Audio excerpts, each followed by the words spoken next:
All right, all right. Hello, everyone. My name's Jared Bernard, and welcome to Robin's Hood. Today, I have a special guest, my friend Adam Szabo. He is a fellow streamer, a DJ, and a general psychology, philosophy, theology, and thought enthusiast like myself. And we're just gonna hang out and talk about, well, anxiety today. Yay! Hey, Adam, how you doing? You with us? Hey guys, thanks for having me, Jared. It's a pleasure. Yeah. I'm glad No, I I'm could glad come out and do something like this. I don't get many chances, and it's always good to talk with you. So hopefully we can have a conversation and learn a little bit of something. Right? Learn? I don't know. It's this is such a not like. Be in the coach chamber, I promise. Yeah, right. Yeah, so we thought we'd talk a bit. First, I guess maybe we should cover a little about your channel and let the viewers know where you're coming from. He's been doing the Loot or Die for 6 months now, mostly PlayStation 4. Am I correct on that? Yeah, that is correct. Yeah, gonna be moving mostly, to PC soon. Go ahead. Moving to PC soon, though. That's the idea. Yeah, I've got a computer that's like 95% finished, and it's just kind of sitting there waiting for me to actually take action on it. But for now, it's just PlayStation. Yeah. We actually met through, I guess it was kind of because you were a DJ and you were into the drum and bass scene and I was into the drum and bass scene and kind of like connected probably. I think it was Daryl even actually. Daryl, I think I remember Daryl saying, I met this really cool guy. He's into like just thinking deep and like exploring life like we are. I think you'd enjoy him. And that's... Well, the first time I met Daryl, we were actually at a party, and I remember it was like in one of the dark rooms. We just basically happened to be sitting next to each other, and we started talking. Oh yeah, that would happen with you too. Got along. Yeah. So it was pretty fun. It was really nice. It was one of those fun opportunities where like you just really click with someone right away, you know. Yeah. But yeah, then he introduced me to you shortly afterwards, and I mean, you and I have a background in we both dance as well. And yeah. I wouldn't say I formally break danced or anything break danced, but something that we both enjoy doing. So yeah, for sure. Not so much anymore. I'm getting old now. Now I'm getting a little lazy. Oh man, am I ever feeling that too these days? Like a day of dancing or night of dancing is not a thing. Like I go out and if I dance, there's this moment of where I dance to drum and bass and I'm like, 10 minutes. Oh, that was great. Still have a drink and sit down and talk. Yeah. I usually have about an hour in me and then I'm just done. Yeah. Overall. That's pretty much the end of it. I gotta bring that cardio back up. That's another thing. I think that's actually part of the things that's like really when I think of like my anxiety is I got injured a lot and there was a lot of injuries through dance and through just poor self-care and it regularly made me face like my limited strength and like how much not having strength impacted my ability to live and my positivity and my just overall outlook on life. And it really my anxiety level would go up and then my ambition to exercise would go down and then my sleep would go you could practically make a flow chart of the thing. It's a vicious cycle, isn't it? I mean, a lot of it does have to do with lack of sleep. I find even when I do end up working out, I still don't sleep enough. It's like I'm sleeping between 6 and 7 hours a night most of the time. When we were talking about this earlier, and if you're working out and you're consistently exercising, you really need more like 8 or 9 because your body needs that time to recover, and you need to eat a lot more. And I have a habit. One of my bad habits is, my anxiety causes me to not really have much of an appetite. So I'll take an entire day where I won't eat that much, and then I'll be starving and have a massive meal at the end of the day. So that's what I've been working away from because I'm now aware of that. So I'm trying to make myself a lot healthier and provide that consistency. But yeah, man, without that sleep, and it's just like everything gets out of whack. It starts with one thing and then you have a cascade effect. Yeah, well, it's funny. Like it's interesting that for you, your anxiety kind of like attacks your appetite. For me, it's just like it engages it. It's like let's really? What feeling is that? I don't know. If we eat it, we don't have to face it. That's fine. Like what chocolate bar do I want today? It's interesting when I really explore that. Like I know I get a lot of handed down habits when it comes around to my diet. Both my mom and my dad have their issues with food. And my dad, he just like I didn't know how much he exhibited this as a kid, but he would come home with 2 family-sized chocolate bars every day. And ate them both without he wouldn't offer or share with me or my brother. And it was like I didn't realize how much that could really symbolize. Like when I look at my parents, like they had a divorce, they had all their other things, and then there were issues there, and I didn't see the connection, right? And now here I am. I had these like in my late 20s to early 30s. I have these whole periods where like if something's going on, I'm not actualizing it. 2 chocolate bars a day for sure, not even if, ands, or buts. And I didn't even think about it. It was my brother who he caught me. He's like, dude, what are you doing? And he's like, and this is a guy who ate more chocolate than I did at the time, but he just thought of me as healthy, right? He had a different perspective of me. And so when he saw me just mowing down, he'd be like, every day? Because he thought it would be like the weekends, like the moments when we binge out with friends. And then he saw it. He's like, yo, man. And then he told me the stories about Dad, and I didn't really even remember that. And yeah, so it was reliving a new pattern around anxiety. That's crazy though, man. Like, it's interesting how it's like behavior that you obviously absorbed from your dad. It was part of his, I would say, maybe misplaced self-care routine. Yeah. You know, his ways of managing his anxiety, whatever he was going through with. And, you know, it seems like you've linked it to like lack of productivity. That's a big one for me. I procrastinate for me. a lot. You know, that's the big one for me, is that I definitely do that. I don't know. For me, like, food doesn't have as much of a hold on me in a way, because I have a very high metabolism. So it doesn't really. I used to too. Fair enough. I mean, I abused mine though. At 34, it's still happening, but I'm told that now is around the time when things are going to slow down, and I do have to be more careful. I mean, bad food does make me feel much worse nowadays, for sure. But I mean, yeah, we all medicate in different ways, and that's kind of funny. Your brother called you out on it. What was your response at the time? Did you resist it, or what are you? What's funny is the statement stood out more than my reaction, so I don't know if I can really remember. I feel like it was almost undeniable. Like it was like the wrappers in my room were evidence of the last whatever week or whatever. So like for him to say it, the idea that my dad, that was a behavior I was just exhibiting from my father, and I know my dad's moved past that for sure. And I think my brother has too in a lot of ways. He's got different things. And I think that's kind of like one of the things to do the most is just find things to replace. Like I made a video this a little while ago, like look for what your behavior is getting you and then try to find a healthy way to get the same thing. Right? Look for a new thing that gets you what you're looking for that's healthy. And it's not always easy to do by any means. It takes time just to even identify. I think that's what I was talking to you before, is like that's kind of like I think where I'm in my stage of like acknowledging my anxieties and like how much it's impacting my life is I'm just at the point of being able to identify that, okay, these are some things that help me outline I'm experiencing anxiety. I'm not even always aware. Like there's moments where like I just don't sleep at night and I can't figure it out. And then the next day I get to mull it over. I'm like, right, well, when I'm not sleeping, something's in my forefront, and then it helps me bring it to or something's in my subconscious, and I need to bring it to my forefront. And like I'm finding meditating is the one, and I just got to actually do it every day.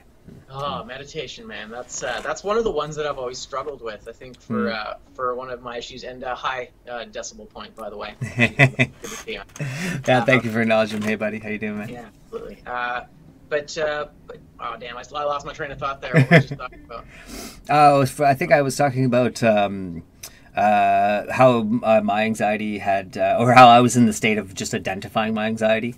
And that's where I am with it, and like I'm looking at behavior patterns that are standing out to me, things where I'm not being the person I want to be, and I need results usually to determine that. Like I don't get to be aware in the moment all the time, and often it helps like having friends like Mr. Decibel Point and yourself there to reflect back at you like who you're being, right? But and being able to take a step back and absorb from that perspective.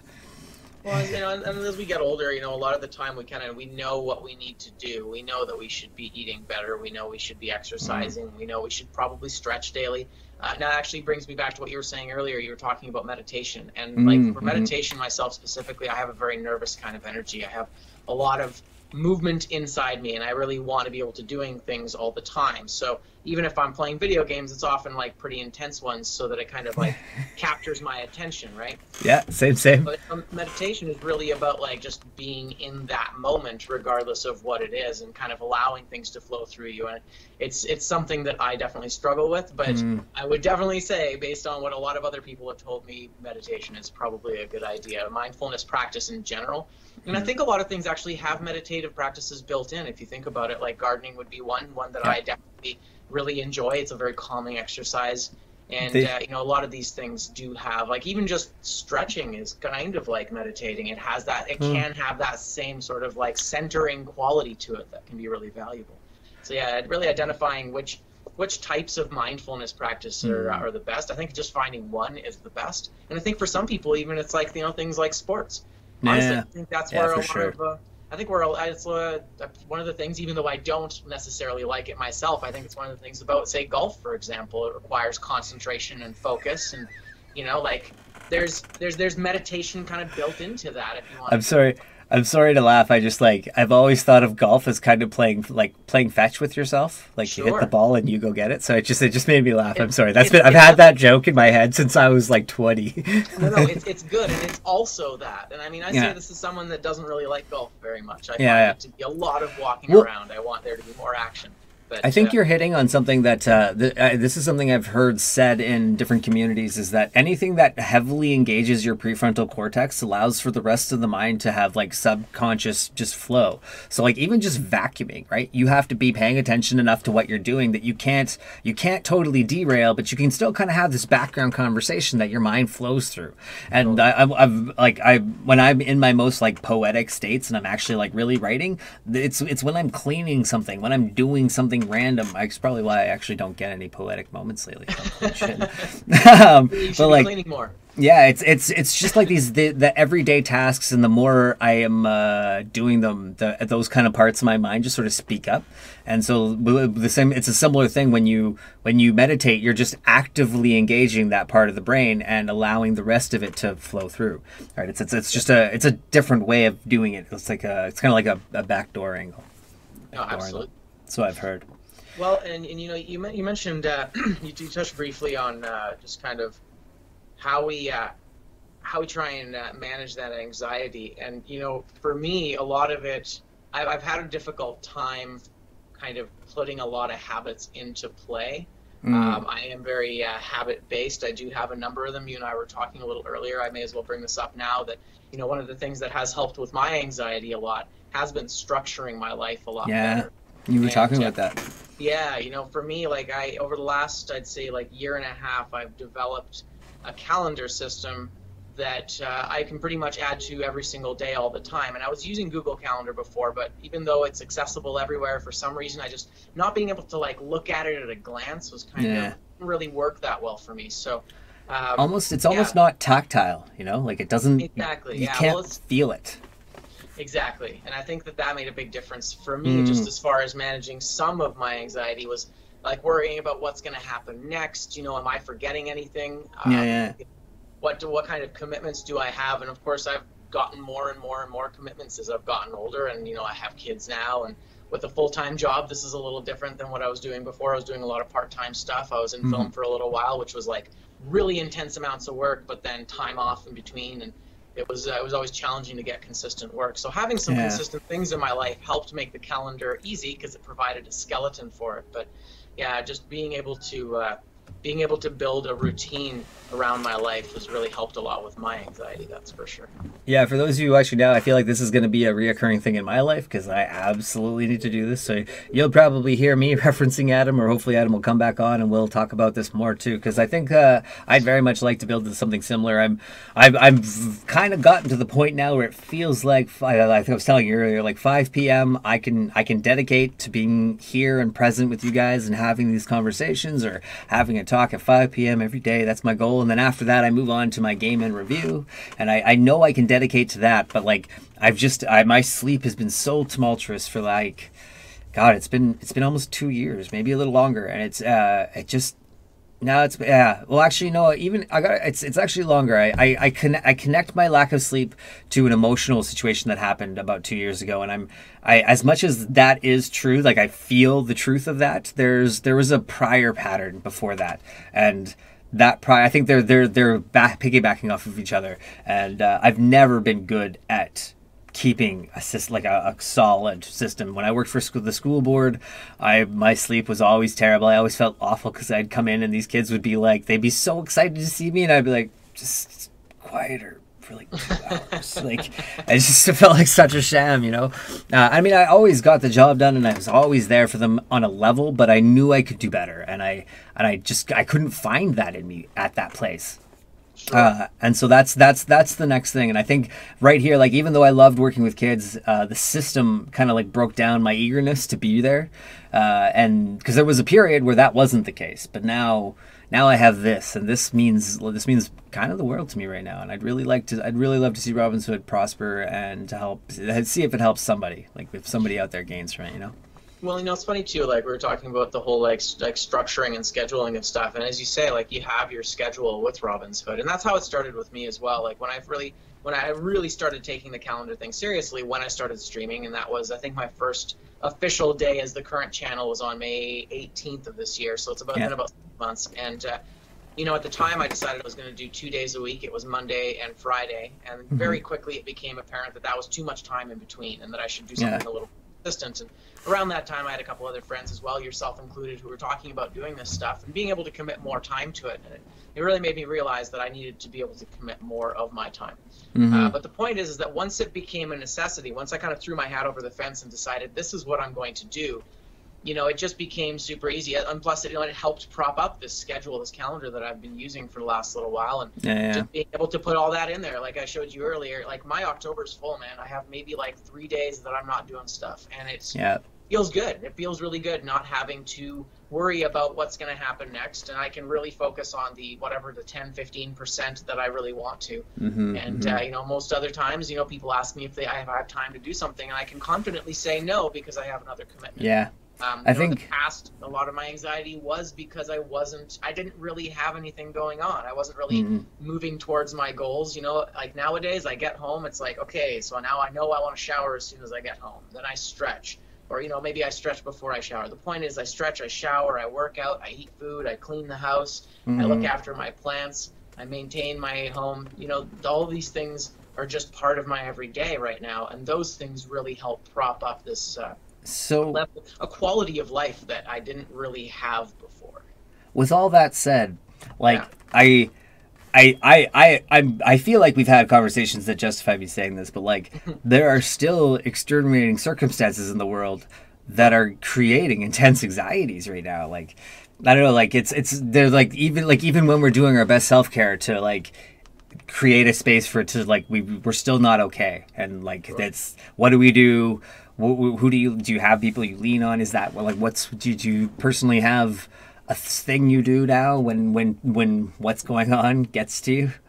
I appreciate that, and I mean I have a number of friends that I can reach out to, and nowadays I'm learning to ask for help more often than I used to. I used to really try and do it on my own, and that caused a lot of problems, or at least it made issues last longer than they needed to. You know? Actually, we talked about this earlier, right? The like just being like we're both kind of those type of guys that are like we're generally good at stuff, and when you're generally good at stuff, you just you look like you're always doing fine, right? Like you don't look like you need help much, and then you get kind of used to being independent and looking like asking for help becomes almost foreign. That's sorry, go ahead. I will say though, like for me, another thing is you know, it's often I'm often in a relationship, and those relationships are often a very strong point for me. You know, the woman in my life right now, she provides me with an immense amount of emotional support, and you know, I'm able to be my real self around her, and I'm able to really bring down those defenses and be vulnerable with her, and that makes a huge difference for me. You know, that's very healing, being able to be vulnerable with people you trust. I mean, that alone is massive. Yeah, that's got to be it for sure. I can really appreciate that. I recently had a circle kind of collapse, and kind of that's I think what I'm reinventing right now is like. Sure. What does that look like to me? And I think that's going to be my struggle. So I think I appreciate you saying that. That's those are all made a big difference, man. I've always been lucky, you know, to have people that you know that do care for me. And of course, you know, oftentimes it's they're the ones willing to give you advice that you're not very happy about, and they're willing to sit with how uncomfortable that is. But you know, you work through it, and if you're willing to listen and willing to try and build with someone, then I think that there can be a lot of value and support in that. But I want to kind of go back to that because you did ask a slightly more general question earlier about Yep. that. Just, can you ask that one more time for me? Was it about the Just like how do I manage my support? Oh, my like how do I manage my stress around the outside world? yeah, Well, okay, when for things are, example, when you're already doing everything right, yes, you know? totally. I think a lot of it as well is accepting that sometimes things just don't go well. Yeah, For example, this last week has been bitterly embroiled with that whole hearing in the States, yeah, on all of that chaos. We don't need to go into it much, yeah, but obviously it's infuriating and totally divisive and all of that. And for me, I have some triggers around the stuff that, the stuff that the content was around that around the hearing was about. yeah, And for me, I ended up tuning a lot of it in on this past Thursday and Friday, and by Friday evening, I was just wrecked. I was yeah, completely emotionally exhausted and just unable to care for myself. I was unable to do anything else. And I mean, my other routines are still in play. I yeah, still work out. I still got the rest. I still ate good food. I still got to decompress, with my partner. But it just came down to a point where, no matter what my best was, I still needed to take care of myself. And I stream Tuesdays, Thursdays, and Fridays. And so on Friday, I just got to a point where I was sitting sitting at my computer at like 3:55, just being like, I can't fathom going on. yeah, yeah, yeah. And We talked that day a bit. yeah, like I felt really bad about it. It felt really shitty for a little while, and I kind of like managed, like worked through the procrastination and the guilt around it. And then I kind of went, you know what? I just got to self-care tonight. And so Yeah. I put out a post. I let people know that I wasn't going to be doing it. I explained why I was. And then I went and sat down on the couch and played a game that I enjoyed and just, just really focused on myself for a little bit. That's my point, is that I think that, no matter what you do, there's going to be times when crazy shit that's out of your control happens, or, stuff from the past comes up, or you just simply feel exhausted. And I think that the answer doesn't matter so much. It's about communicating, and it's about being able to have an outlet with someone, whether it's a brother, a sister, a friend, another family member, someone that you can talk to that will just listen and be like, okay, it doesn't need, like, the answer doesn't even matter. It's just the context of like feeling safe. It's interesting. It's interesting that you bring that up because, like, I shared this streamer with you recently. That woman guy goes by the name of Summer Love, and she's brought that to my awareness a lot about like when self-care and really my real deep connection to mental health issues and how much that's important to me and how much I want to be representing that and being able to be an advocate for that. And so I think that I'm currently doing some research on some resources to make my stream more accessible for people who are having mental health issues and have places to go. But I think that's going to be a heavy focus. And it's interesting too because like there's this part of me that I like when I felt that circle fall, it wasn't a matter of it actually happening. I had so many loving friends around me, and people that were reaching out and trying to like they were there and looking out for my best interest. I had shut down, and you really nailed it when you said being open, because I wasn't open to hearing it. I couldn't, like, hearing it from them was like there was a I had a block. I had something that was not allowing it to come from people who, like, the connection was too close. It was just, it was too tight, and I wasn't able to think past it. I got really stuck, like really, really stuck. And actually, it's funny, like streaming was another thing that I didn't know. I now that I lean back on it, that's something I really leaned on during some of that period. I watched a lot of streams, and it was just it was a human connection. Like there was someone there. They didn't even know where I was coming from or what I was dealing with, but that's almost made it safer, right? Like that was part of the problem, was like all my friends cared about me and they're reaching out to me, and I know why. Right, I know what's there. I know the loaded empathy they come from, and they can't help it. Like I can't even ask them not to. Right, like it's not a thing that's possible. They're compelled, right? They're compelled to make you feel better because they love you. Yeah, exactly. And it just becomes this weird back and forth within yourself and them, and they don't even know that they're engaging in this conversation. That's not part of their world. They don't know. And so streaming, I actually I've realized that there's this real deep disconnect, even though we're so closely interconnected. And a stream it's a place to find a friend that doesn't know you. It's something I didn't know that it would have the kind of power it did in my life, and I really hope I get to make that connection with other people one day, because I think streaming's given me a lot, and I look forward to participating more with that community. Absolutely. Anyway. And I mean, it's building in a community as well. I think that there's it's a lot easier to find people with similar interests because they're looking for your content already. So much of it just being able to put your information out there in an appealing way, and there will be an audience that comes to look for it. For sure. You mentioned Summer Love earlier, and I checked out her channel briefly after we talked, and I've actually followed her now just because I really like her attitude. Yeah. And like going through the content on her main page, it's like very, very mental health focused, and she has links. And if you're feeling this way, and if you're dealing with these kind of problems, and if you're ever worried about anything, look to me. Kind of takes me back to what makes a channel great. And I think that there was I've forgotten the name of the guy. He's a new talker. Fuck, that's not helpful. Anyway, he did a bunch of TED Talks, and okay. So it's like Semnick or Selnick.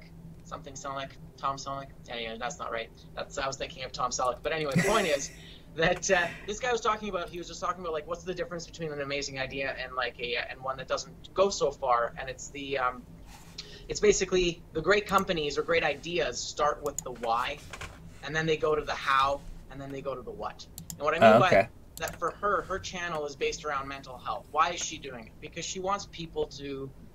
Because she wants to be a support for people that come to her channel. And I think that providing that kind of outreach of support is the why. And that's very powerful because everyone deals with mental health issues in some way or another. We all have a brain. We all have malfunctions in that brain. We all have either trauma from the past or difficulties that haven't been resolved, ongoing issues. Then there's always like family stuff you're dealing with too. Stuff gets passed down in families. We talked about the chocolate bars earlier. Like, it's so crazy, right? Like, for sure. Notice it, and then you're doing the thing that that you saw, and it's amazing how subconscious that kind of stuff is. So, anyways, the point is that she's got her why nailed down. And like the how is that she's gonna connect with people through streaming, and then the what is easy. Well, the what is Twitch. Boom. You know what I mean? So it's like, but the point is that she started from this place of why. Like and that's one of the things that I think is really going for your channel and really going for your idea and concept here is you started with a question. You started with an important question of like, what am I? Why am I doing this? What's the purpose of this? Yeah. Like what kind of content am I trying to create? And it's actually something that I've been struggling with my channel. Because I still haven't developed that kind of ethos yet. I haven't created that manifesto of here's why I'm here. Yeah. We all know I'm great. I know I'm great, but that doesn't mean anything. You know what I mean? Like, you need to really be making a stand for something in order to have an impact with people. And I think that just really makes for good content, and so people really get drawn to that. So I really like that you introduced me to her channel because it really got me thinking right away of like, okay, cool. Like I want to have something like that. Maybe not with a specific mental health focus, but I mean, there needs to be a bigger picture, right? There needs to be a bigger goal that we're working towards, and ideally one that helps others or enriches other people's lives, whether it be with entertainment or education or, there's a lot of different angles that you can take to it. So I would wonder if you would have. Well, actually, you know what? That we can talk about it another time. That's a separate conversation. Okay. It's fine. It was just an off topic thing. Though at the same time, if we go back to the topics of anxiety, there was something that I wanted to talk about, and this is it feels a little. It's almost like a sidebar, but at the same time, it feels connected to me. And it's the idea of, though I think women and men experience anxiety, like we both have anxiety, it's innate human trait. I feel like our causalities are going to be different based on the social pressures and social stigmas. And I just like... Machinery's different, the machinery's different to begin with. That's just going to change the game entirely anyway. Yeah, and I just like I wonder if other guys have the same thing. Like I feel it less in my community because I've gravitated towards a very nonviolent community, but I come from a much more violent community.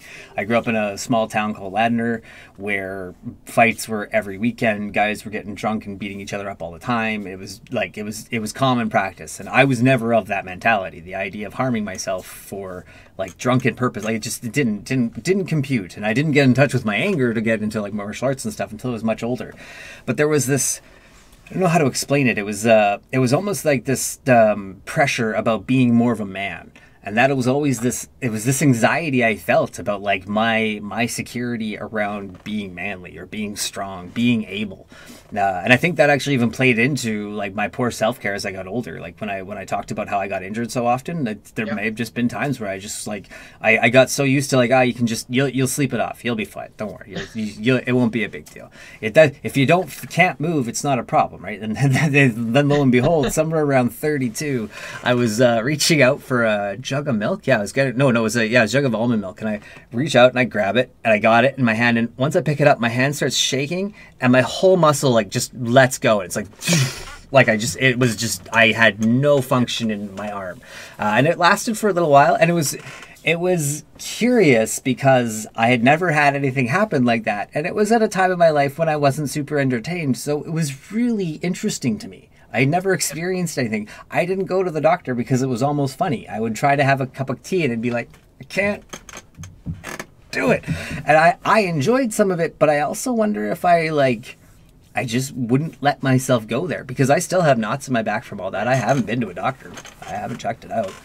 I don't know. Maybe I'm going off topic here. I hear you. I think kind of what you're touching on, or at least it seems to me that you're touching on, the idea of like not looking for help when you're injured, and a lot of that having to do with kind of entrenched ideologies that aren't in our best interests. I mean, I can relate with the story right away, and I don't know if you guys can see here, but no, you can't because it's all whitewashed. But the point is that when I was young, when I was about 19, I was trying to impress a girl, and went and we were playing frisbee in a park, and I jumped out to grab it, and when I went back, I fell backwards, and when you're landing, you're supposed to land like this so that your body kind of curls like that. Now I landed like that, right? There we go. Oh, so no. My wrist just wrecked it, and I kind of played it off, and I was like, I'm kind of injured, but I should be okay. And I didn't go to the doctor for like 6 months, and it got progressively worse, and I wasn't able to deal with any impact stuff. I was a gymnastics coach at the time, right? So I was just like playing it off and trying to be a tough guy. And it wasn't even like really like a machismo thing. I was just kind of like, I don't need to worry about it. I'm not injured. I mean, a little bit of that is being young and thinking that you're invincible, but another part of it as well is saying, I don't need to go to the doctor. I don't need to ask for help. And 6 months later, it kept getting worse. And then I went to the doctor, and they were like, "Oh my God, you should have come here 6 months ago. What is wrong with you? Your wrist is fucked." And so they ended up actually taking some bone out of my hip and replacing some bone in a very small little floaty part over in my wrist called the scaphoid. Oh, okay. That does nothing, basically. It just kind of floats there surrounded by blood vessels waiting to die. Oh. And it gets injured very easily. It's basically a vestigial organ. We don't know what it does. It does nothing. It's just it's fragile and surrounded by blood. It's really unfortunate. Oh, wow. But anyway, so there's a relationship you get to it. Exactly. So is that I basically just I didn't go to the doctor to deal with it, and it caused so many problems for me. And if I'd just been willing to ask for help when it was needed, and not been, I don't know. Once again, I don't recall being embarrassed. I don't remember feeling like I don't remember feeling ego about it, but I definitely ignored the pain for 6 months. So. We got actually an interesting point in the chat, and it actually speaks to both our experience, because like we're sort of explaining it from a more male experience, but from Heather Bernard, my mom, she says that's also a byproduct of your family's background. I mean, blue collar family background, very much work till you drop mentality, and I feel like we both come from roughly the same economic status. And oh, for sure. No, my dad's a workhorse. He's had like 6 jobs forever. It's crazy. He's finally winding down in his 70s now, but it was just he's definitely a very hard-working person, and in the 90s I felt like we were lower middle class, and that definitely changed in the 2000s. That's actually I just going to point out that's a really interesting reflection for myself, because like there's 2 things I see with that. One, my dad was always working. He went from working driving truck to dropping stuff off to working in the garage to fixing the trucks. It's just what he always did. And I don't remember him ever being happy. Like, I don't, that's not a thing I don't remember my dad being happily working. I remember him being, there was like this begrudgingly thing of like, things weren't working the way he wanted, but he was going along because his family was together, you know, like there wasn't this happiness. And so I think my work ethic kind of derives a little from that. Like, I don't have a really like, I gotta go get a work ethic. I'm more of a like, fuck it, you know what? Life's just happening. I can't figure this shit out. Like, I've always felt like things are happening before I know what to do about them. That's just the way life's been. I feel like we react too quickly. Yeah, that's just been my nature, and I could see that being a direct response to my dad's relationship. That's interesting. I may be less masculine. I wonder if there's any women in the chat that have any experiences that they can relate to how we're speaking about our anxiety, and if this is just we saw it as masculine because we were in our echo chamber, because like that's just the way it can happen. Sure. Yeah, I don't know, man. I mean, there's lots of different kinds of anxiety. I think one of the biggest ones for men, there's just like it's tied in with ego and the whole machismo thing, but and like as you said earlier, like the whole be a man kind of paradigm. And I think it has a lot to do with like not wanting to seem unmanly, however that manifests for you, because it's not the same thing for everyone. For some people, it might be a matter of your intelligence, and you know, I think it definitely ties into a lot of like, what if I do this and it doesn't work, or people ostracize me, or, you know, even if they laugh or they think I'm stupid.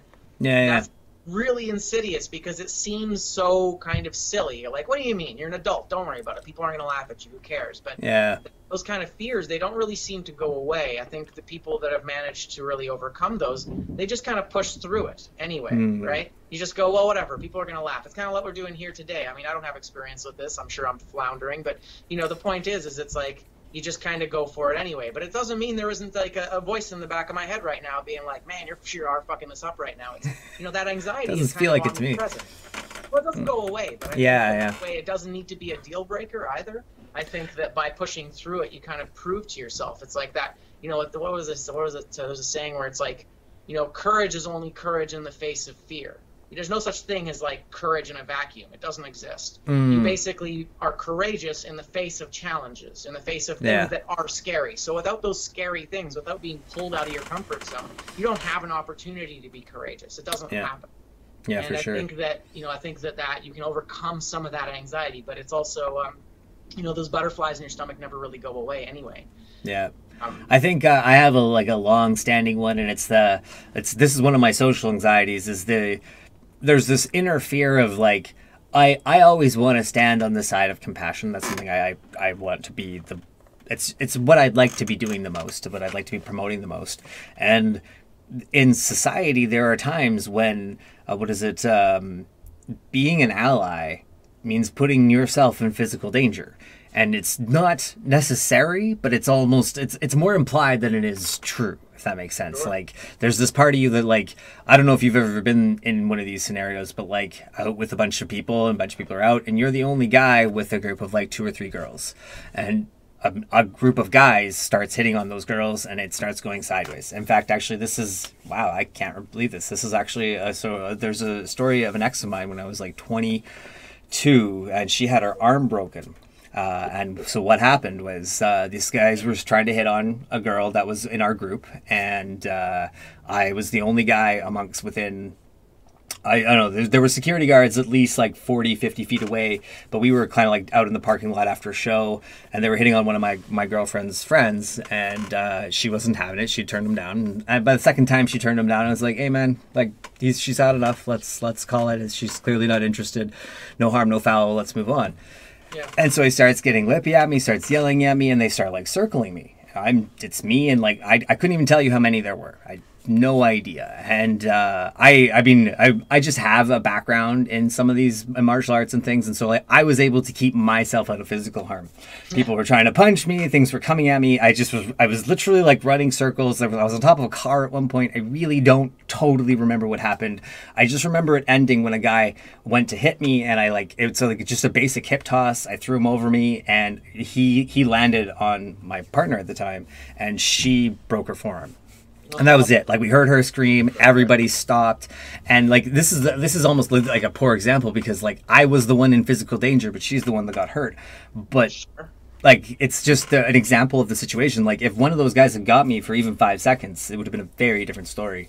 And like it only takes a second. Like that's it. And it's not to say that that's not like I want to be there to fight those fights. There's like this feeling of like men don't have the pressure. You know, like we don't have to face it. And I think like I don't face like the issues of sexual assault like women do at all. And I can't say they're comparable, but I do think there is a thing to acknowledge that the more men are trying, the more we're going to be trying to take on. And I feel like there's value in acknowledging that. That's true. I don't know. I was gonna say, yeah, we should do the comments. Yeah, we got 2 comments here from Teresa Taylor. As a single mom and when my kids were young, I remember pushing myself beyond the sleep deprivation or illness to be there for the kids and do the things that need to be done. I mean, Adam, you can surely speak to that better than I can. Well, I mean, I can speak to it a bit. I mean, I'm a single dad, and their mom has definitely taken, I'd say, about 95% of the brunt of all that. Mm-hmm. But I mean, I was around for the first couple of years for our first child, and yeah, there's times when you just, I mean, the baby's crying. It's 3 a.m. What do? You get up, you get the baby, you put him in your lap, and then you just stand in the living room, just cuddling them for like 4 hours, because that's what they won't let you put them down. You know, like there's stuff like, I think parenthood really does prepare you for putting yourself completely aside, because the risks are real. The baby cannot do anything, and so you have to do everything, otherwise everything falls apart. And I think mothers, and especially women, are incredibly powerful for being able to deal with that stuff. I mean, men just have such breakdowns around it. And, you know, for like a dad, like I'm like, oh yeah, you know, I managed to deal with it, but as I said, like I dealt with a small portion of it. You know, like, I didn't deal with the everyday, and there's a resilience there that can definitely be acknowledged for that. But I remember also like pushing myself past, you know, a number of times where you just go, it's got to get done. I imagine, Teresa, that probably is creates a perpetual cycle of anxiety moments. Well, actually, Teresa is my aunt, and we've got a close connection. It's called parenthood, I think. Yeah, and I remember being a contributor to that anxiety many a times. She was avid in my young care, and very much a second mom to me, and so I understand. Well, understand is a tough one. I know that this is something you've experienced. I can't feel it in any way because I have no children, and I just don't. Go ahead. Wouldn't the correct term then be that you empathize? I guess, yeah. Sympathize that you also go through it. Empathize is that somebody else is going through something. That I'm just spitballing. No, I think you're right. Yeah. That's a fair example. It's important to empathize with that, right? Yeah. Especially because when these women are the ones that are. They're raising our future, right? They're raising this next generation, and if they're collapsing, then that's really bad for everybody. So, actually, I got a comment here from Heather Bernard, and this is actually, I think, where I'm at now. This is going to be the thing that, like, before I get into like being able to dissect a whole month, I'm pretty sure I'm going to need to dissect a week. Like, I think I can handle a week, and if something obviously is going to be done next week, I can do that. But from Heather, we've got for me, I find chopping things down into small one-step tasks help me cope with anxiety. And I think that's a really fair statement. And you know, I have this both one of my biggest blessings and my biggest curse is to have a big picture mindset. I am almost incapable of looking at something as a singular event, and there are times when it creates for really interesting discord and impressive logical feats, but at other times it basically completely immobilizes me, prevents me from getting anything done. And I get to the point like when I used to commonly start to do these calendars, because I've done many, I start to because of how many things I fail to do in my day at times, I'll forget to shower, I'll forget to stretch, I forget to exercise. It just becomes this huge list of like everyday tasks, and I'm like, I don't need to account for everything. Just be who you want to be in the moment, and then make sure the important things are getting done. Exactly. And I can lose sight of that so quickly because I've just got this like. I almost wonder if it's part of my subconscious need to like dominate myself or something. I don't know. There are times where I think that like I have this radical memory at times, and then I'll forget these little poked holes, and I think my subconscious is like intensively defiant, and it's like, gotcha. I'm just kidding. It's a bad joke. I got a comment from Teresa Taylor. For sure, Heather, I have had to learn how to do that in my job. Otherwise, I get overwhelmed and all the deadlines I have to meet. Yeah, with all the deadlines I have to meet, that makes a ton of sense. There's just so many, and you mentioned earlier that you think of the full month and it's really overwhelming. And I mean, for me, I actually started going by the week at first as well. Oh yeah. And I mean, it's funny because you mentioned like the month, like you say you're a bigger picture person, but then you say like the entire month there's like too many different things in it. But I mean, 2 months. You can kind of have like a bigger picture for the month, right? There is certainly like a sense of it. And you know what? I may as well do this now. We're gonna take a little walk here over to the calendar. I'm gonna show you guys my calendar, and I'll show you at least what I'm kind of working with right now. And I mean, it's pretty. Not like the most not the most extensive thing, but it does definitely help me out a lot. All right, here we go, and very simple. Here we go. No, there we are. Anyway, who did the artwork? What's that? Oh, that was my girlfriend. That was Julia. She's a very talented artist, and I asked her a little while ago. But, I mean, the point is that for me, just kind of like breaking this down so that I have something to access constantly. Mm-hmm. It's a visual cue. I see it multiple times a day. I add information pretty much one chunk at a time. But I do have a pretty small framework that I add to it. For example, I do Twitch, and that's on there every single week, 3 times a week. I've got my kids at least once a week. So, like, it's one of those things where you're kind of, like, worried about it at first as, like, it's a lot of stuff to do. But since there are so many repeating things in your life, and this actually works really well for the habits you want to build too, right? You just go, well, I want to work out 5 days a week. Boom, just put it on the calendar and you'll look at it every single day. I mean, you do still need to want to do these things, and I know that's a challenge for me as well. And I definitely, I took a couple of months off of working out this summer and lost all the extra muscle that I had developed, high metabolism and all that. But it's having the visual cue there has really helped me chunk it down, and just having it accessible all the time makes it seem, because it's about like you have all these ideas in your head, right? And if you keep them in your head, then it just makes you go nuts. It's like there is too much. I mean, for me, I'm like, okay, I got to wake up in the morning, I got to have a glass of water, then I got to brush my teeth, then I want to be able to, I got to get myself to work, I got to get myself a coffee, I get home, I got to like. It's like there are all these different things you can do, but I mean, I do the same thing like 80% of the time anyway. So at least for me, that routine has become very tied in with exactly how I live my life, and it's very, very easy to just kind of, it's what we were saying earlier, it's just easy for me to say no. People go, oh, can you come out on Saturday? Can't, I got my kids. I know, it's already locked in, and then I'm not stressed out about it. Yeah. Because I'm not like, oh, should I figure it out? What should I do? None of that happens. It's like it's already a foregone conclusion. There's one thing I'm curious if you ever experienced, and this is where I commonly like I've had some of these systems work. Like I did coaching forever, and you have to make. Oh yeah. Right? What was funny is while I was coaching, I almost never did the stuff I taught. That's something I'm realizing I need to start doing a lot more of. But at that point in my life, honestly, I hadn't even actualized the fact that I experienced anxiety. Like my first anxiety, like real anxiety moment, was in my 30s, and before that, I had lived a very luxurious life of privilege where that was not a thing. Like I taught people how to deal with it, but I'd never experienced a full on like, oh, the world is collapsing moment. And not even really like small anxiety. I just like kind of like I had a real lackadaisical who cares about life kind of approach, and it's not productive. Also low stress, but not productive. Yeah, so actually, there's two. I'm gonna speak to Heather's comment here. She says having a visual reminder helps keeping things in order, and that may answer a bit about my question I have. Is my biggest fall apart moments are something happens, a triggering event happens, something occurs, and I am now in a state of not being aware of my behavior. And there's something, I'm doing a thing, I'm eating the chocolate bar at 12 midnight, I skipped exercise for 2 days or 3 days, I'm sleeping poorly, I drank too much one night, something's happened, and now I'm in a new loop. Like I've disrupted my loop, and there's a time where it just gets so the impact on me. I feel like I can't even overcome it, and I just the whole thing gets thrown out the window. And then I miss it for long enough to where I stop caring, and then I'm just like erase it all and just be like, okay, start again.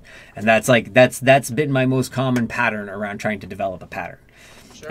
Anything you experience, anything like that? Yeah, definitely. And I mean, I think one of the ways I kind of get around it is by just using a calendar.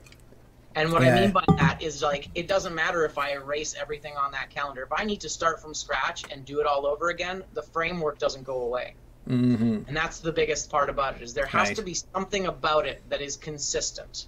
That is I don't know, I was gonna be like eternal, that get all cheesy about it, but it's just like, you know, something that that is there no matter what. The skeleton remains. And like, you know, priorities change. And the other thing to remember is that even though I've got this calendar and it's like locked in stone, it's just a guideline. Things change constantly. Like, for example, we do a meal plan every single week. So we go grocery shopping on Sunday, and then we basically plan out one meal per day, every single day for the following week, and that's it. And I think that you know, we actually stick to that maybe 40-50% of the time. But just having it there, anytime I'm unsure, if you know, that's the thing, is I've built up this kind of like store of ideas, so that if I don't feel like doing anything, if I don't feel like or if I'm feeling overwhelmed and I'm like, I can't be bothered to plan shit, I don't need to. It's already been planned. But if I come up with something else that's better or more appropriate, you know, something happens. I've got kids, you know, sometimes it's like, hey, you can come over today, or hey, you know, here's the things that worked, here's the times that didn't. I can just erase it and change it. And so I'm not attached to what those things are, but I'm attached to the structure that they're a part of. And so the content itself doesn't matter, because the context of it being a structure is what's important. I think for me, it's always been, I've never had a problem with the flexibility of an issue. Like if something's changed, like I'm not a very rigid person, I find, until you like start challenging something I really want to do. But what is it? It's like it's the like the idea of how my day is gonna flow. I find that's the thing I can usually move around pretty well. It's the idea of coming back after I've let it go, like making sure that I'm in line with who I want to be. And I think one of the things that was missing the most in my life was really something I wanted to orient myself around, and so that's why I think this experience is kind of. It's almost like I'm developing a new vocabulary around it, because the majority of my life I wasn't investing my life into something that I believed in, and even every time I would start to believe in something, I would get to a certain point. Like I remember when I first started working with kids, I spent 2 years believing I was going to be able to participate in making change in the system, and I realized about 2 years in, somewhere around there, that's not gonna be my role. Like there's the reality of doing that. It's above my pay grade, and I need a whole new line of education to do that. And I'd already reached what was my level of extent in education. Me and education did not work well, and so it just I got deflated and demotivated. No. I lost motivation. Demotivation. You got demotivated.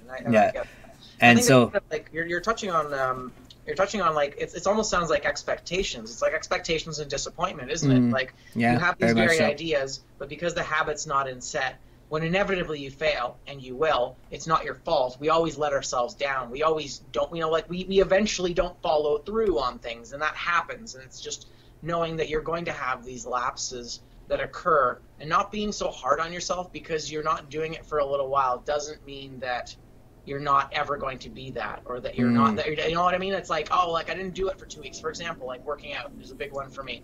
I go in and out of it. I'll go real hard. Like the last in the last 8 days, I've worked out 6 times. It was really, really good. I've got a new system going where I'm only working out a little bit at a time. I never exhaust myself. I'm sore, but I'm never like falling down exhausted.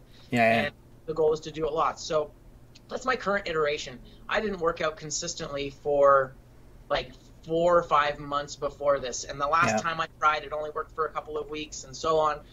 But the point is that I continue to do it. I continue to participate in it. I continue to try to be better at it. I do continue to come back to it. And the idea is that the way I've got it framed in my mind is that, I am someone that works out. I am someone that's committed to my health. So I'm going to get back to it eventually if I stop. Yeah, You know, yeah. and it's like an identity level thing, because I kind of experienced a bit of this with DJing as well, where I like, you know, I stopped DJing as much, and then I stopped doing it pretty much at all for a while, and then I kind of started to go back to it for a bit, and it wasn't really working out so well, and so it was like, well, I never really stopped being a musician, you know what I mean? I've just kind of stepped away from it, and I think that once we kind of redefine ourselves, you go, well, I'm someone who doesn't work out, or I'm someone who doesn't do Yeah. this.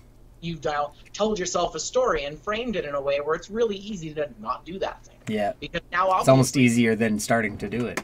sure. I mean, you know, to go on the opposite side of it, smoking is another one. You know, you have, you know, I'm an ex-smoker, and you know, I do occasionally fall back into it, and it's one of those things where nowadays, you know, I have a smoke, and it's rarely enough that I'm usually grossed out afterwards, so I don't really want more. Okay. But, you know, when I was really trying to quit, when I was still smoking semi-consistently, it was like I'd have a cigarette, and it was like, oh, I'm a smoker now. And the second you think you're that, Right. it's like, oh, I may as well go buy a pack because I'm a Right. smoker. You know what I mean? Yeah. So there's like an identity level shift that I kind of feel like might be missing from your thought process, where Mm. it's like, you know, just because you're not, you know, just because you fail at your attempts to organize your life doesn't mean that you shouldn't organize your life. Yeah. You know, something that you're craving, it just means that you're bad at it. It doesn't mean that you're not at it at all. You know? I think even then it's that I haven't found the system that I'm consistent with yet. And I think honestly I've never had the calendar I'm looking at. I've had different variations. Most of my calendars have been in book form. And I'm realizing that I can hide that. I can leave it somewhere and forget it for 2 days and then all of a sudden come back to it. And if the things that were in it weren't like majorly going to alter my life like right away, I didn't feel the impact until we have quite a bit further down. But yeah, we actually got an interesting question here. I think we both could probably speak to this differently, but does having to erase the calendar ever feel like failure? You know what? I'm going to say not at all. Not at all. Every time I have to do it, the reason for it is because I'm either participating in self-care or I've found something that's better. It's never really one of those things where I go, well, I'm giving up on that now. Yeah. But like even then though, with that, there are times when giving up on something is self-care. So like for sure. that's I think like even when you talked about about even when you talked about not doing that Friday stream, right? That's not giving up on the concept, but you gave up on not doing it that day because you acknowledged what you needed, and I think that's a really important one. It's funny because I think about it, and I actually think about the times when I don't erase my calendar and I sit there and I stare at what I haven't done for a week. Oof, all right, yeah, that's like, oh, I didn't get. there. Yeah, it just adds up. What was that? Sorry, I was saying unchecked boxes. That's more stressful than anything else. You're just looking at all this potential that you didn't follow through on. I'd say that's probably the most stressful thing. Having all these ideas or plans, or you know, as simple as like, you know, for guys, like, you know, not going over and talking to the girl. Think about that forever, because you should have just done it. Even if you got blown out, it doesn't matter. You know I wonder if women experience the same thing. Like, do you guys have that same afterthought? Because I know I have not talked to the girl more than I've talked to the girl. The number isn't even like it's. There's a reason why I don't date a lot. Let's just put it that way. And what is it? It's just that's that after conversation in your head of like, oh, could it have worked out? Would have I enjoyed it? My social anxiety is just like a whole other level, practically its own conversation.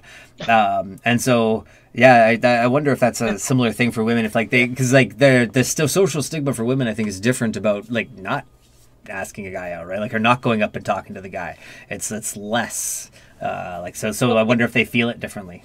Well, I mean, guys deal with the whole like approach anxiety thing. Heather says, "Oh yeah," and I totally agree. And it's yeah, man. I mean, we all do, right? Because when it fundamentally comes down to it, we're all wanting things. We're all wanting experiences. We're all wanting, you know, to accomplish things, to move forward in our lives. And you know, romance is a part of, let's just say, most, if not everyone's life in some fashion. And you know, like, just because and it takes a risk. I think a lot of it is like fear of like getting hurt, or like fear of, and honestly, and I remember hearing a while back, one of the guys was talking about how it's actually kind of like a vestigial thing from back when dangerous and risky things would kill you. Like, you'd actually die, you know, if you like interesting. Then a tiger gets you, kind of thing. And it's like it's a very real threat. And I mean, we don't deal with that at all. Not as much. No, not at all. But I mean, we're still, you know, sitting on millions of years of evolution, and that's those structures. You can't make them go away because, from what I understand, like the sections, parts of the brain, they kind of like layer over top of each other. So you still have like You got the reptile brain still hanging out in there. Well, you still have like ancient impulses within you, Yeah. and I think that's where a lot of that comes from. And it's just it's a risk taking. It's the risk taking. But I mean, it's one of the things that makes us one of the most successful species on the planet, is that we usually historically we go for it. Actually, I have something to speak to that later, but or add more to that. But I got a comment from Teresa Taylor. I heard a good idea. Write down your accomplishments as you complete them. It's better than unchecked boxes. And this is something I actually used to teach in coaching a lot. One of the things that's important is to also have the list of things just to make sure to remind yourself, because I think one of the things that we can get into habit of is forgetting what we're trying to get done in order to actually not get it done. Like, it becomes this like the almost self-fulfilling prophecy sort of mentality, and if we don't write down what we have to get done, we just can get lost in what we're trying to accomplish. And so I've done something very similar, where I've had people be like, okay, well, here's what you have to get done, and then when you've finished it, you move it over.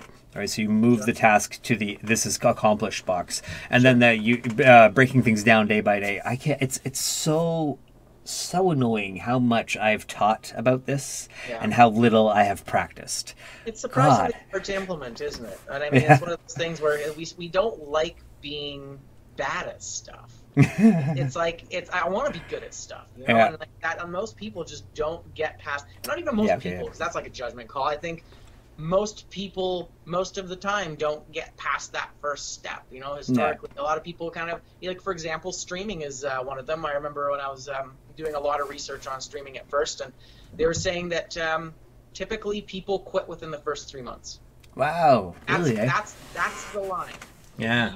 If you don't quit in the first 3 months, you're ahead of like 80% of the game. Wow, that's You know what I mean? I can understand. Like my first few streams, like you feel those 0 watchers and nobody's there. It's brutal. Yeah. We're still working on that. It's like about building a community and learning as you go. I chose to go with throw my hat over the fence before I was ready approach. I didn't really deal with any of my branding. I'm still working on that stuff. I'm still kind of building it at a time. I'm also doing it part-time. So that's one of the concessions that I made when I made my channel was, look, this is going to take me a while. I could power through this in 6 months and get it all in there if I could commit fully. But if I want to live a balanced life, then it's going to take more like 2 to 5 years, because there's no way I can put the amount of time and energy into it that I need to. I could honestly see that being a part of your platform, having a balanced living, like talking about what you've done to take care of. Like, honestly, man, the guy I'm looking at now versus the guy I met when we first were friends, and like you've grown into adulting way more than I have, and I used to be far more an adult than you were. And like this is just it's an impressive change, and I'm feeling motivated to have it impact my life. So I appreciate that. Well, it's funny. So much of it had to do with kids, man. As soon as I'm gonna be a dad, I was like, I gotta get my shit together. And don't get me wrong, I'm still working on it, and my shit's still very much not together a lot of the time. But it's like those important things. Being there for kids, my kids, is it's really motivated me to put into place those structures. And actually, my former partner Erin was actually a really big part of that decision making, because it became. For her, she was like, what's best for the kids? What's best for the kids? And at first I was like, well, yeah, but I'm best for the kids. But then she goes, well, not necessarily. And that was really like, it was a point of contention for us for a little while. I was trying to make myself healthy enough so that I could be a good parent. And a lot of the side effects, a lot of the spin-off on that was having to create a consistent schedule, having to start to eat better. And, I had to sleep better so I could have energy when I spent time with them. A lot of things were just, the reason I did it was because I had to. I had to. I had no choice. For me, it was really do or die, and those things started it. And then once I started putting those structures in place, how they say downward spiral. Well, I like to say there's an upward staircase, and you build momentum as you go in either direction. The downward spiral is so dangerous because it picks up momentum, and then it suddenly has the momentum of a freight train, and it's very hard to stop, especially if you have some darker habits. I mean, we all have addictions of various kinds, vices and that sort of thing, and if you lose control, they can really consume you. But it goes the same way with positive things as well, because then they start to self-perpetuate. And then, I sleep better, so I'm like, okay, I have more energy now. Well, I have more energy, I can work out more. Well, I worked out more, now I feel stronger and better and healthier, but now I need to eat better in order to be stronger. So it all kind of ties together. There's like a really big web of things that help support the person. It's not as simple as like trying, just getting better at this stuff. It's like, if I were to stop these habits, like I take vitamins and stuff every day. Whether or not that helps, whether or not you believe it does, I know a lot of people think you just piss it out. I'm under the impression that it helps me. I am the one person in my office of hundreds of people that has not gotten sick at all. And I think it's because I take magnesium and zinc every day. But anyway, and I'm going to be honest, even if it's just placebo, who cares?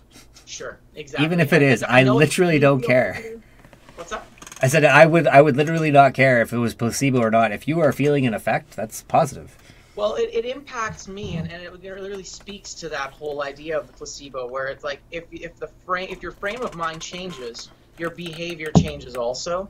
Yeah. And I really, I've really started to develop a lot of these positive habits. But I mean, it's come at the cost of a lot of things. Like it's come at the cost of being able to go out. I don't really go out anymore. Another thing here, just to briefly touch on, is I work at 5 a.m. Yeah, we talked about that. In order to establish my routine of living, I took a job that was very, very close by. My commute's 2 minutes away, and I just I was able to completely shift my life around so that I wake up at 4:30, which means I need to be in bed by 8 typically, but I usually go to bed at around 9. I always push it a little bit.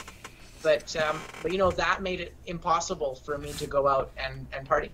Honestly, there's just no way. And then on weekends, I'm tired already, right? So it's just a lot of these things came together. A priority shift. We got a comment here from Teresa again. The fear of failure can hold a person back from even attempting something, which speaks to the Rick factor that you were talking about. Yeah, absolutely. It's interesting. Like I think personally, I relate closer to the fear of success than I do the fear of failure. I just like when I try stuff, I don't fail as often as I succeed in the things I've tried. And I kind of like, I'm more common to self-sabotage than I am to just not get something done. Self-sabotage. That's a whole other conversation. Yeah, for sure. For sure. Also. Yeah, but but I can understand that for sure. The failure or fear of failure. For me, like part of my fear of this whole project was accountability. Right? Like the moment I start telling people this is what I'm doing, this is what's happening, I'm going to have to become accountable. I have to continually put myself on the line, right? This is not a conversation about like politics or business. This is personal. This is real. Like I'm not willing to back down from who I want to be now. And it's scary. It's scary to be vulnerable to everybody. But I don't feel like we have a choice anymore. I also think my cat is going nuts at my door. Can you guys hear my cat? I can't hear him at all. But yeah, he's totally me out here. Give me 2 seconds, you guys. Adam, I'll let you entertain them. I'm sorry. I'll be right back. My cat he's just losing his mind. Yeah, just to speak to the fear of failure. I mean, it's funny because it's one of those things. It's like it really it comes down to like that Michael Jordan quote of like you miss 100% of the shots you don't take, and that really is what it is. Like by not attempting the thing, you're going to fail 100%. I don't even know what you guys are talking about. Well, what I was going to say is that like the fear of failure, this idea kind of makes me think of, I think it was like a Michael Jordan quote where he said that you miss 100% of the shots you don't take. Like fear of failure, you failed anyway. Like if you're not going to try, then it didn't work. If you did try, then you learned and made it better. And that was something that I pushed myself into with streaming. Was like, I know it's not going to be a great product at first. I know it's not going to be good, but I'm going to be learning about Twitch as a platform. I'm going to be teaching myself how to make use of the programs, and I'm going to be learning how these communities work and how to integrate myself into them and where to fit myself into them. I mean, I have a bit of a background with making music. I've released a lot of different stuff online, most of it for free. I had a couple of releases here and there, but I'm not really bringing a huge audience with me to Twitch. So it's like building from scratch, and there's a lot of risk involved in that. And I really had to make myself be accepting that it's not going to go as well or as quickly as I want it to. But you know what? Here I am 6 months later still doing it ahead of 80% of the crowd. And even though my product is still getting there, it's just one of those things where you go, it's an identity level shift, you you just go, okay, well, this is what I'm doing now. This is part of who I am, and what is it going to take to maintain that sense of identity? Mm-hmm. So I got three things here. First, I'll read the comment from Teresa. I don't mean that in a bad way, just that I realize it can be a very real thing. For sure. It's I totally agree with that. I think it's one of those things that we're almost not even entirely aware of. It's a little more of a subconscious thing, fear of failure and even fear of success. And you kind of like, you learn where you stand with it all as you go. Before we continue, though, I wanted to check in with Adam. We had originally scheduled the chat to be around an hour, and we've just hit past the hour mark. So I want to check in with you, how you're doing for time. Are you good? I'm pretty good. I still got 40% on this 40% of the battery? Sweet. Okay. It's not bad. It's worked out well. I do have dinner coming soon, so I will sign off at that point. I probably have about another like 15 minutes or so. All right, good stuff. I'm happy to chat if you want. Yeah, no, for sure. That actually leads me back to there's two things I'd like to touch on. I'll touch on first since we were talking about failure. While I was doing coaching, I had written my own concept of failure, and failure wasn't when you didn't succeed. Failure was when you stopped trying. And that was a reframe I had worked around, and it's funny, I haven't even said it in years. Like I totally, it's one of those things again, not practiced but but taught, and I'm guilty of that radically in my life. I've had it easy in certain things that I didn't know, and so I was able to teach from a privileged perspective, and it was the introduction to these things from my own personal experience that showed me the shift and showed me how little I knew while I was trying to teach. But anyway, so that was one of the things to touch on about a failure. Yeah, well, I mean, one thing, it's funny that just to speak to that, it reminds me of when I was, I'm going to say 9. We lived in Duncan on the island at the time, and I was a swimmer. And I was a pretty good swimmer, but I wasn't the best. And there were a couple of other kids that were better than I was. I would typically swam with kids about 1 or 2 years older than I was, so it was very challenging for me to keep up with them. But I remember this one specific race where my coach put myself and the other guy, the one guy who was definitely better than me, into a race with each other. And I remember we were going, and I remember getting to the second lap and seeing how far ahead of me the other kid was. And I obviously gave up. I just kind of like flagged. I finished the race, but I kind of stopped trying. I basically lost all my ground and completely. Yeah. And I just remember my coach reaming me out for that at the time. And the lesson that stuck with me out of that was not the fact that I finished the race, but he was like, I saw you do that. I saw that moment where you knew you weren't going to win and you just gave up. Yeah. And it was just, I really stuck with me of that idea of like, even if you're losing, you're still racing with yourself. There's still personal best at stake here. So it doesn't matter if the other person is better. Yeah. Because you still have a whole thing going on separate from that other person. It's not just about you versus the other person. It's you versus yourself. It's you versus your limitations. Yeah, and for sure. that really stuck with me because at the time I remember being really like, I don't know, I was going to say hurt by it. That's a little bit strong, but I remember being surprised. I was shocked that he was being so mean to me. And it took me a little while to really understand it. And I really only got it a number of years later when it kind of clicked and I was like, oh, right. That's why he was mad. He wasn't mad because I didn't win. He was mad because I stopped trying. And he could see that I stopped trying. And that's what was more important to him, was that I do my best. Yeah. Demonstrated that. You know, it's interesting that you say that, because that actually brings up a deep trigger for me. When men yell, oof, that's like straight up anxiety. It doesn't matter if we're friends, whatever. If a man in my presence starts yelling, there's this part of me that like I get really defensive, ready to fight, and not interested in talking. Like this whole body, but it's a full visceral thing. And it's because like where I grew up, like my dad was a yeller. So I knew that once yelling started, nothing good was coming. And I was never in physical violence in my home. Like that wasn't like for me. I never had that. I know my brother dealt with it more. They kind of chalk it up to different times, but it wasn't as much present for me. But there was still, I don't know how to put it, hostility, and like intense hostility, and it's deep within me. Like when a guy yells, but just like if a woman yells, I feel safer. You know. Sure. I don't feel as that. I think this speaks to the environment that people like. Just that's one of the privileges of being a guy. Well, and it was like with men, I find a lot of the time, I don't know, like yelling can be the precursor to violence, right? Yeah. So you're waiting for it. It's like something's going to happen here. Someone's pissed off enough that they're going, something's going to happen.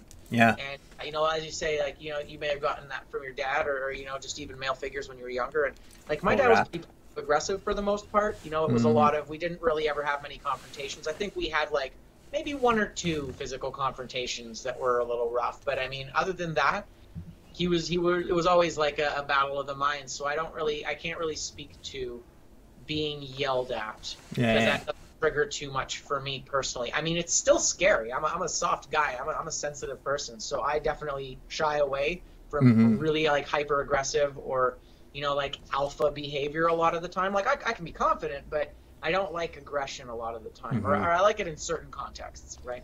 And, yeah, definitely speak to that. But anyway, it's if that's a trigger for you, and it's good to be aware of that, right? Yeah, it's an interesting one. It wasn't one.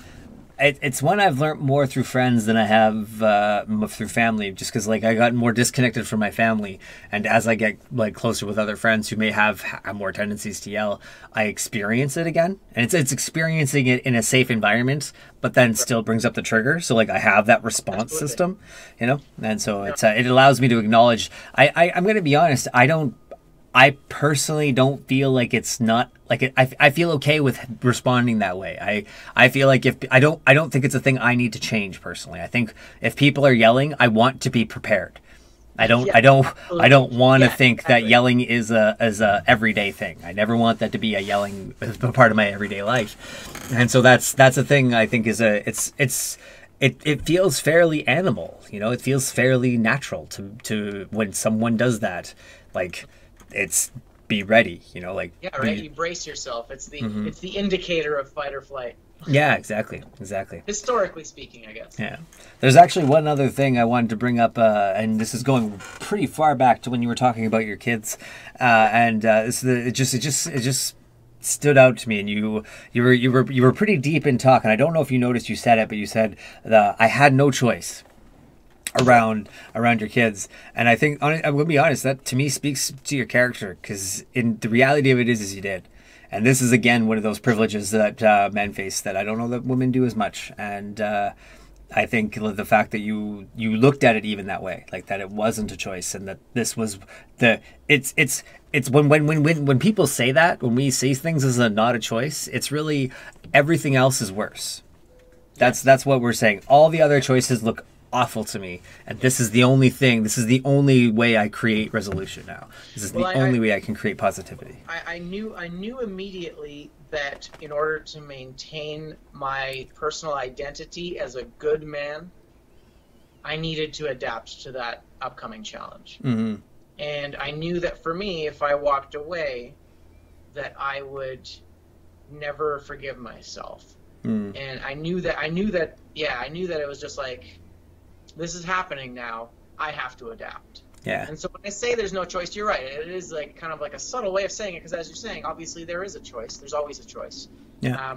But as you said as well, like like every other choice kind of sucked, and I knew that I wasn't going to be happy with any other outcome. So I knew to be involved in some way.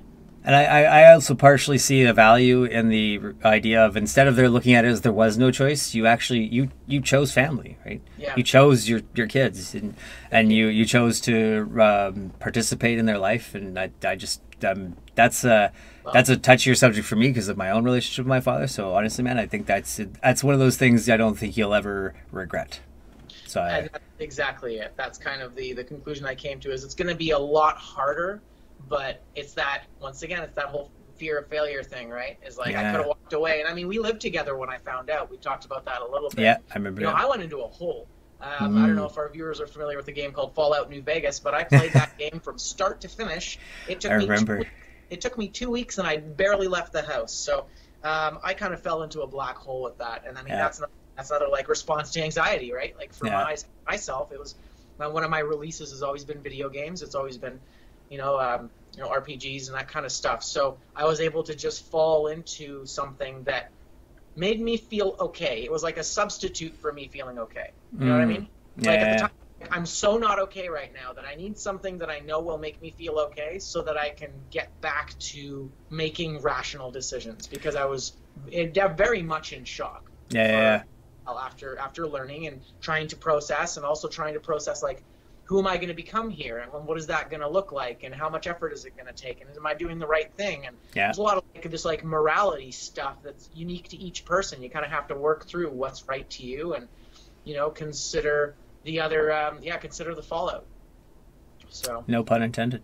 I didn't think about that. Well, we got a comment from Teresa, just saying, so true. I felt the same way about being a parent. That's it's what's funny is I had this belief, and I'm gonna be honest, I still think there are some I think it would be a lot to try and dissect the differences about what men and women feel in terms of anxiety triggers. But I think as I'm hearing it, the reality is we probably face triggers in the same environments. We might just talk to ourselves a little differently about them. So like it's like the women experience the same thing about the pickup thing, right? Like women also are feeling that. My imagination is if they don't, like if it's a woman that doesn't think that their job is to go talk to the guy, then they may have this rhetoric of like, well, did I do everything I could have to get him to come talk to me, right? Like that could be just a different framework, but literally the same problem. Did I set things up correctly so that the person felt comfortable enough to approach? God, that's got to be so stressful. I don't think I've ever tried that on. That sounds awful. I mean, I don't like going and trying to like flirt with someone. Sure. Ever. It's never felt comfortable. I often come up with a line of something like, so this is the moment when I'm supposed to pretend like I'm not trying to pick you up, and hopefully I don't look creepy. So I don't know. My name's Jared. How you doing? That's the reverse. yeah, right? It's gone surprisingly well. It's up front. I mean, I think to touch base on that very briefly, a lot of the time it's just been I'm already talking to someone that I find I'm interested in. Yeah. So I'll talk to back when I was a little bit younger, when I was in my early and mid 20s, I was just I just talked to everybody. And the people that caught my interest were the ones that would get a second conversation out of me. Yeah, I hear you. And that wasn't that like I never really went out with the idea of being like, I'm gonna go pick up someone. Yeah, that's never been a thing for me too. I've never really identified with that. I find you see that in mentality a lot on like the rap strip, and a lot like at clubs where people like go to the club TV to too. Get TV laid. Too. And for me, it never really jived, because for me, I went to these shows and parties because there was an artist I was interested in, my friends who were already there. And so I have a lot of these naturally occurring things that came out of it, that it just, once again, I'd just be talking to someone and be like, hey, this person's really cool. Let's see where this goes. Instead of trying to like cold call people and trying to like show them my best self so that maybe I'm just like, that's just too much work and I can't be fucked to bother. I don't. Yeah. Yeah, I think that was a lot. Definitely, happened a lot more in my younger years. I didn't address the more upfront approach about what do you call it, flirtation, until I was closer to my late 20s. And Sure. 30, I just threw it all out the window. There would be I remember I had a first date once where I looked at her straight in the face. I was like, I have debt. I live with a roommate.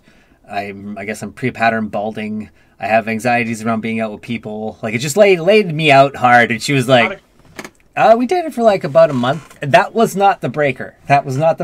She I remember her sitting across the table and like, this isn't how this goes, This is not appropriate. And I was like, that's the only way it's going to work, because I am not appropriate. Now we got a comment here. Yeah. Teresa Taylor, I think women also have a secondary fear of anxiety when it comes to meeting men that you wouldn't even probably think about as men. Yeah, we've talked a lot about that. Fear of death or injury. Yeah, that was definitely a different, like, so this is one of those ones where like we put it on a totally different level there. Yeah, exactly. Well, let's see, now this is another one we talked about that. I've expressed a lot of fear around violence in social settings around women, but not from women. It's still from men, but it's centered around women. But I think women, their violence is going to be directly from just rejection, right? Like, you reject a guy and there is that fear. So yeah, absolutely. I mean, those are the things that, like, I think as a guy we don't think about in the moment. I hope we're aware of in our lives, so that you can be present to being an ally when and if it's needed. Definitely something that comes to mind, like something. I remember a number of years ago when I was starting to really like tune in a lot of this stuff around like why women are so scared of men in general, and it just like I just remember like walking down the street and like, you know, like walking behind a woman and like how they speed up and got uncomfortable. And it's like, man, like it's on me. Like I'm not a bad guy, but she doesn't know that, and we're not going to have a chance to communicate that, and it'd be super weird if I tried to justify it. So I just got into the habit of going across the street, giving them space, slowing down, move off somewhere else, that kind of stuff, because you realize that women don't know, right? They're unsure, and that fear of certainty, I mean, it really is life and death. There is that aspect to it. It's super scary. Yeah, and it's almost like, well, I just want to take her to a second to reframe, just because like when you said that women don't know, I want to emphasize the fact that you don't know if a man is going to be violent or not. You don't know who you're walking into, as it wasn't about whether or not they know that their life could be in danger. I wanted to make sure that was framed in the right way, because I very much understand that reality, that like that's a thing out there, and so then it's almost like they know that that's a reality for them, and like that there's this is it a meme or just a diagram going around right now about like the things you have to worry about when you go out as a man, and it's like almost nothing. How do I look? And then it's literally I don't worry about it. Yeah, and then the things women have to worry about when you go out, and it's just this list, and it's crazy. There's ones I went through, and there was a bunch of them I had thought about, because I guess I'd come from an environment of self-help, and when I worked with violent youth, a lot of this conversation was about. I got educated from people who were educators in these topics, and this is older stuff, so I had covered a lot of these things. But the amount of things that were in there that once I saw it, it just instantly made sense. I was like, right, of course you think that about that. Of course you think about that, and I never did. It was never a part of my sphere, and I appreciate you bringing that up, and I hope when we talk about like if we talk about male perspective and anxiety, we talked about this earlier. We wanted to make it clear that we were never going to try and compare that men have more anxiety than women, or we have more pressures. Just the idea that there are likely going to be some different triggers, and there's just based on these social stigmas, like you're actually even outlining here. So I just wanted to make that clear. But yeah, anyway, I don't know. Anything more on that? Wow. No, nothing I can immediately think of, to be honest. But I mean, there's the thing about anxiety as well is it's like there are so many different triggers. We could, in theory, go into a number of triggers. There's of course, we could always talk about various addictions, the kind of vices that people fall into those.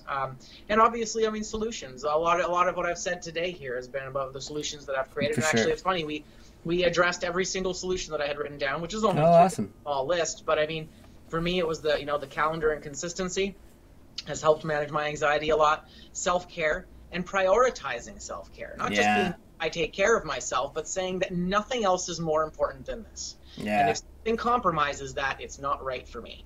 Yeah. And that's been a big one. And being able to set that line in the sand and say, sorry, this isn't the right fit. It's actually made my existing relationships better as well, because then people know they can rely on me because I'm reliable to myself. Yeah. That makes sense. I've eliminated a lot of my flakiness in my life, and so people know that they can count on me when I say I'm going to do something. Another one is, and this is the last one we actually the first one that we addressed there was support from others. Yeah. To be in a loving relationship right now that I'm really happy in, and she's an amazing woman and supports me in every way, and it's incredible. But I think that all of us have someone in our lives, and I mean it's.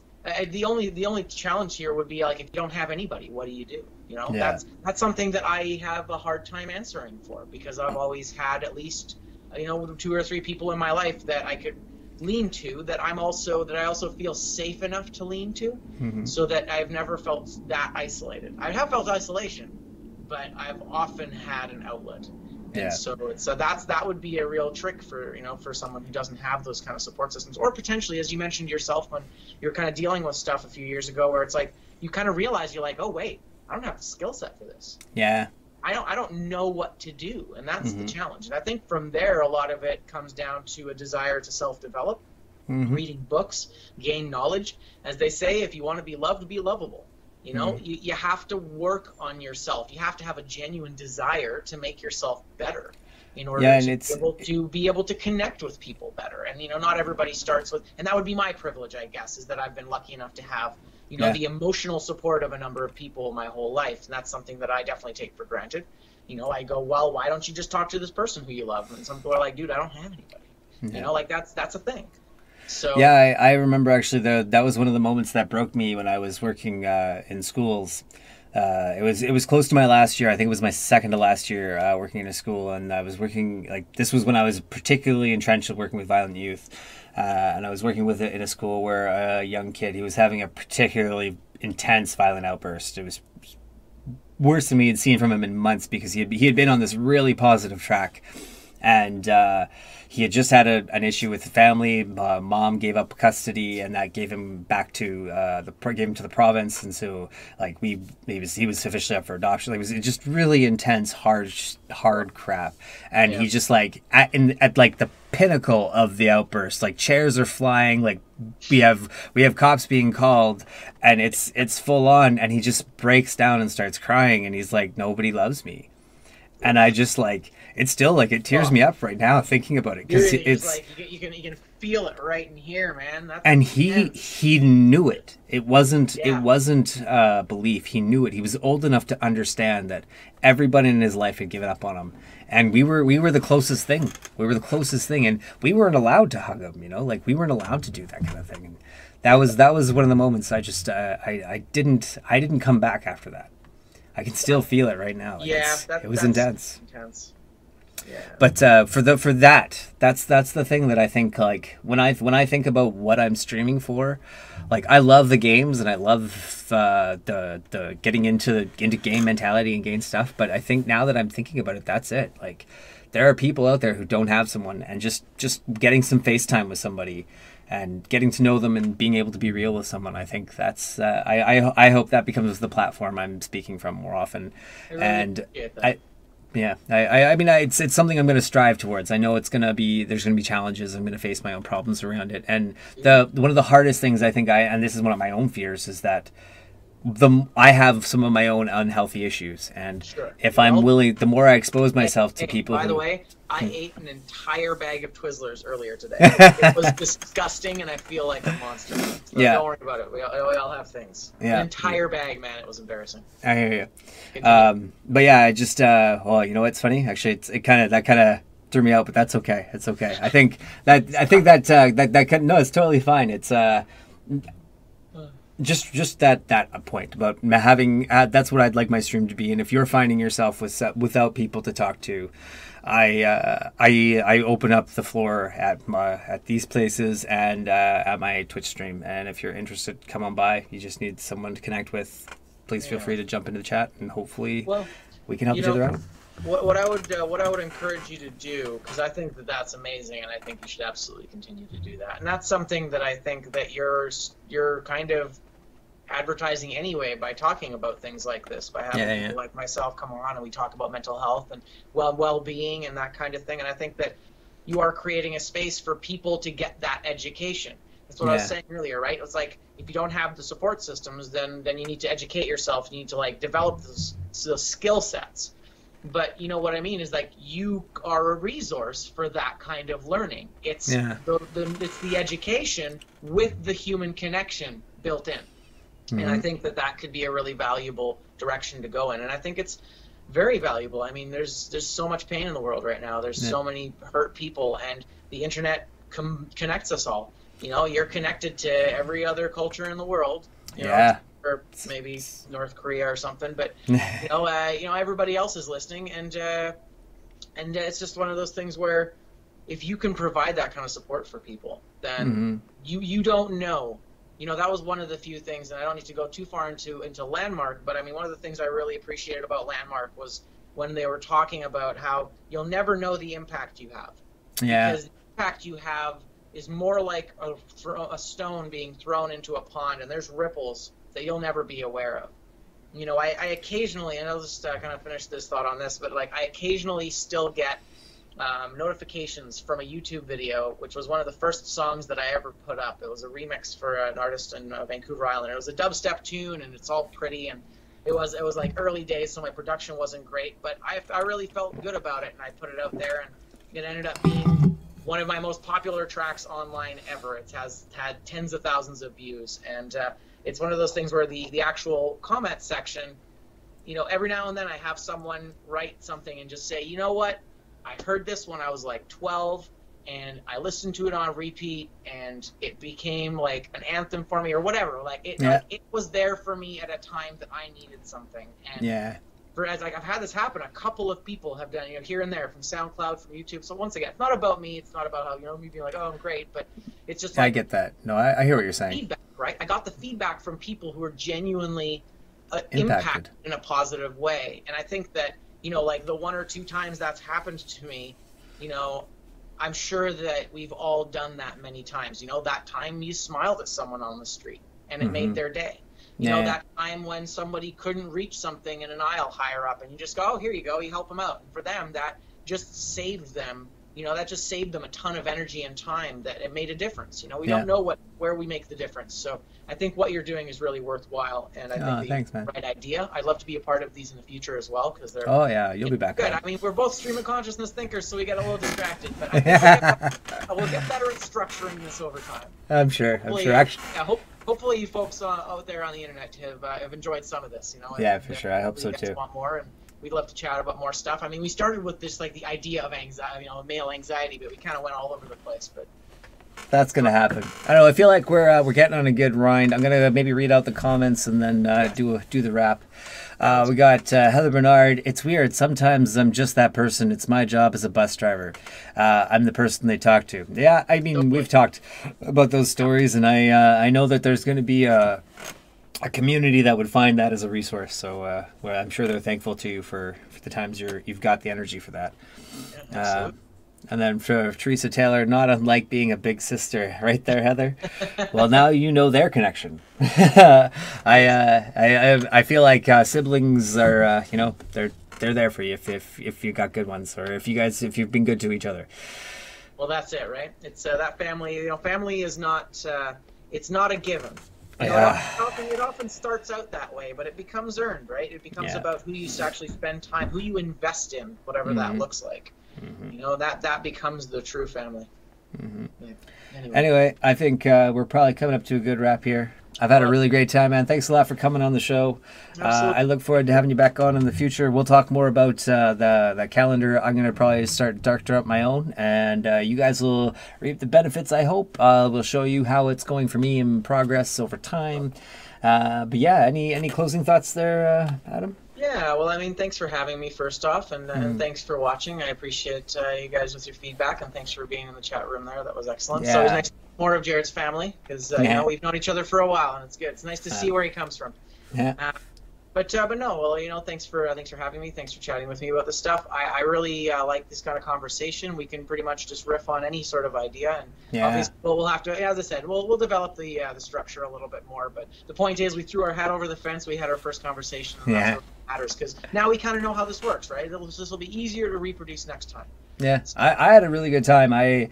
This is kind of exactly how I hope it goes, if I'm honest. I don't know how much, like, I find the more rigid I make things, the more I just try to break the box. So anyway, so thanks a lot. Thanks a lot to chat. You guys really helped make this conversation move. It created some perspectives for me I hadn't thought of, so I really appreciate that. And yeah, thank you, everyone. We will be back soon. Sounds good. And you're going to be doing some streaming tonight, right? Oh yeah, I'll be doing probably I'll be getting going at 7, maybe 7:15, doing BioShock, the first one. I have been playing. I'm about 3 hours in. It's pretty good. I've been enjoying it. And because you have the capture card, right? So you can actually just bypass that, because there's like a DRM thing on it that makes you can't. It doesn't work. That's for PlayStation. If you have a PC, then you can. It just bypasses the whole thing. Yeah, because your PC acts as your capture card, basically. Well, that's ridiculous. That's unfortunate. So lame. Well, whatever. I'll definitely enjoy it. BioShock 1 was by far the best. Number 2 was pretty fun. It'll make more sense once you finish the first one. I don't know if I'll play the third one is just basically they kind of turn the whole thing on its side. So. Oh yeah. What are you playing tonight? Are you going to go back on? Tonight? Yeah, so the new PlayStation Plus games came out. They were supposed to be Neo and Diablo 3. Right, we had talked about Diablo 3, sweet. Right, and unfortunately they bait and switched us at the last second and made it a game called Laser League or something. It's that looks terrible. Tron-inspired game. Yeah. And Friday the 13th, which is basically just Dead by Daylight with only one antagonist. So yeah. I don't care. Anyway, one of the free games that came out is called The Bridge. It's a puzzle game. I've heard of The Bridge, actually. Yeah, it's inspired by MC Escher. Okay. It's basic. I don't know how interesting or exciting it'll be. I really like the content. I really like the idea of it and the context of it. But we'll see what the gameplay is actually like. Anyway, so I'll be doing a bit of that, and then I'll probably switch over to Hollow Knight later on. Hollow Knight's entertainment. Yeah, man, 2D side-scrolling Metroidvania. Looking through the ruins of an ancient civilization. Lots of beautiful music and lots of cool bosses and bugs and stuff. So it'll be. What time are you think you'll be going on? I was gonna do 7, but I think with dinner coming really soon here, I think I will end up doing it more like 7:30. So I'll probably be going for some 7:30 till about 9 or so. Good stuff. Well, I'm sorry I'll miss it, but at the same time, have a good stream, man. That's okay. It happens. We both got things to do, right? Yep. Thanks a lot. Thanks again, everybody, for tuning in. And guys. I'll talk to you guys later. Cheers, man. All right. Talk to you soon. For sure. Take care. Okay.